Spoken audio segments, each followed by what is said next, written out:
अगर हमने जर्मन में सिविल स्टेटस यानी अज़दवाजी हैसियत की बात करनी हो तो उसको हम कहते हैं फ़ामिलियनस्टैंड, जिसका मतलब है सिविल स्टेटस।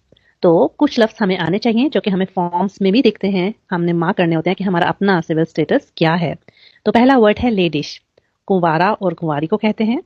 परलीप्ट, मोहब्बत में होना। परलोप्ट, मंगनीशुदा होना। verheiratet, शादीशुदा होना। गेट्रेंट कहते हैं अलग होना। ये तलाक नहीं होती जब इंसान वीजा ना होने की वजह से अलग रह रहा है या शोहर किसी दूसरे मुल्क में रहता है और बीवी किसी दूसरे मुल्क में, तो उसको हम गेट्रेंट लेबन के साथ कहते हैं। उसके बाद है गेशीडन, जिसका मतलब है तलाक याफ्ता होना। और एंड पे हमारे पास है फविटवेट, यानी जिसका शोहर या बीवी फोत हो जाए वो होगा फविटवेट। तो गेट्रेंट को छोड़कर बाकी सभी हम जाइन के साथ इनको बनाते हैं। अब मैं जैसे आपसे पूछूंगी वी इस्ट या फैमिलियन स्टैंड कि आपका सिविल स्टेटस क्या है, मुझे कमेंट्स में बताइए। इनमें से जो भी वर्ड्स आपको सूट करते हैं उसको लिखकर आप मुझे बताएंगे।